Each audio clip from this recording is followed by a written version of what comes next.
Bonjour à tous, on a vécu une très très belle étape du Grand National du Trot qui s'est finie par un succès magistral de Gaspard Dangis et j'étais heureux quand j'ai vu que son driver levait la main et la cravache au passage du poteau. Ce fut un grand grand bonheur. Bon, Horace de Goutier m'a déçu dans cette finale, mais il est bon deuxième du classement général et on a vu qu'il y a encore et toujours un tocard malgré tout qui est venu finir cinquième, Hidalgo Denoé qui avait ruiné ses preneurs le coup précédent et qui a chopé la troisième place du classement général du Grand National au tout dernier moment. Ouf pour Provo.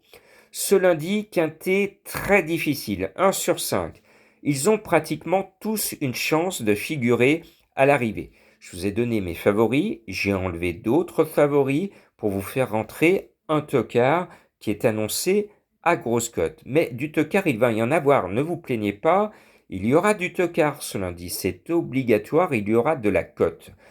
Pour moi, il y a un cheval que j'adore, c'est le 16 Garance du Vivier parce que ce sont les couleurs que j'estime énormément depuis toujours, celle de Jean-Yves Lecuyer qui nous a fait vibrer les viviers. On se souvient, moi j'étais tout petit, j'étais un grand fan de Fakir du Vivier qui avait une façon très particulière de trotter.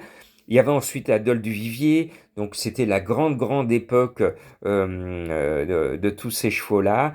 Et c'est là où j'ai commencé à vraiment me passionner et que ça m'a donné l'envie d'être journaliste typique. Et je suis rentré à l'époque, dès que j'ai eu l'âge de 18 ans, dans la rédaction du journal Week-end, où j'étais devenu pendant de très longues années le correspondant pour faire les pronostics des triplets à l'époque. Au début, quand je rédigeais pour Week-end, c'était les triplets. Après, c'est devenu le quartet plus régional. Et donc, voilà, donc je suis heureux de voir que ces chevaux, les viviers, sont bons et restent bons et qu'ils sont toujours là après tant d'années. Donc ce 16, je le mets en tête parce que j'adore les couleurs l'écuyer. Cela m'a permis de vous rafraîchir la mémoire sur deux grands champions que beaucoup n'ont pas connus ou que d'autres ont carrément oubliés. Après, devant, puisque c'est de l'Autostar, vous souvenez d'une victoire de Gazeta de Loup à 100 contre 1. Vous vous souvenez? Oui. Eh bien, si vous n'êtes pas rancunier, elle est à 12 contre 1 cette fois. Ce 2 Gazeta de Loup qui est aussi bien que le jour où elle a gagné, sinon mieux. Donc je la mets haut. Et puis le 5 For Loving You me plaît beaucoup. C'est un cheval que j'aime bien. Et lui au moins, il est toujours dans les 5 premiers. Que demande le peuple? Vous avez avec ce numéro 5 un cheval qui est toujours dans les 5. Donc je ne vois pas pourquoi il changerait ses bonnes habitudes. À mon sens, le 5 va être dans les 5. Il va justifier son numéro. Le 7, Fogo Pico, ancien cheval de Madame Colombo. Moi, je me rappelle le premier jour qu'il avait couru un quintet, je vous l'avais donné, et puis il avait fait l'arrivée, mais il avait une fin de course pénible, et il m'avait quand même donné raison ce jour-là. Ce 7 Fogo Pico, c'est Calimero. Il lui arrive toujours quelque chose, il lui arrive toujours un pépin. Il a la poisse qui lui colle à la peau. Donc je le mets parce que je l'aime bien. Alexandre Abrivard est là, il va essayer avec ses gris-gris de conjurer le mauvais sort qui poursuit ce numéro 7 Fogo Pico. Donc si Alexandre Abrivard arrive à chasser les mauvais esprits autour du cheval, eh ben Fogo Pico peut même gagner parce que il est en retard de gain. Il a tellement perdu de course ces derniers temps qu'il se retrouve en retard de gain. Et puis je reste fidèle à Madric. Fidèle Madric, c'est le nom du numéro 10 parce que ça fait 2 fois de suite qu'il se met en relief dans mes jumelles. Dans des lots références, il est tout le temps dans le trio en me laissant une bonne impression. Alors là, il est dans il va avoir besoin de trouver un trou de souris pour passer puisqu'il est coincé en deuxième ligne le long de la corde. Donc il faut toujours un peu de réussite pour s'extirper de cette position où il a tout le peloton sur sa droite et lui il est le long du rail, mais malgré tout on le voit toujours, il y a quand même avec le talent de certains drivers, et là c'est le jeune Baudouin qui est aux commandes, ben, je pense que vu que le cheval adore finir très fort, il peut venir choper un accessi sur la fin.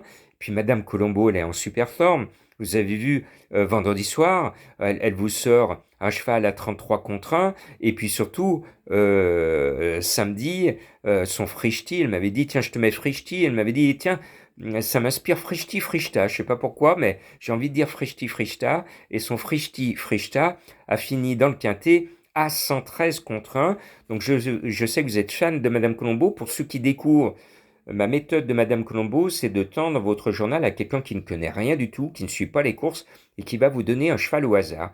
Eh bien, c'est son rôle et vous l'aimez bien, hein, parce que comme ça, au hasard, elle vous donne un cheval en moins de 20 secondes. En moins de 20 secondes, elle vous donne son cheval. Et là, elle nous a sorti Goldorak. Alors moi, Goldorak, hein, j'ai été bercé par ce premier dessin animé qui venait de l'Asie et avec tous ces gadgets. Mais actuellement, Goldorak, le 12, c'est pas la joie, hein.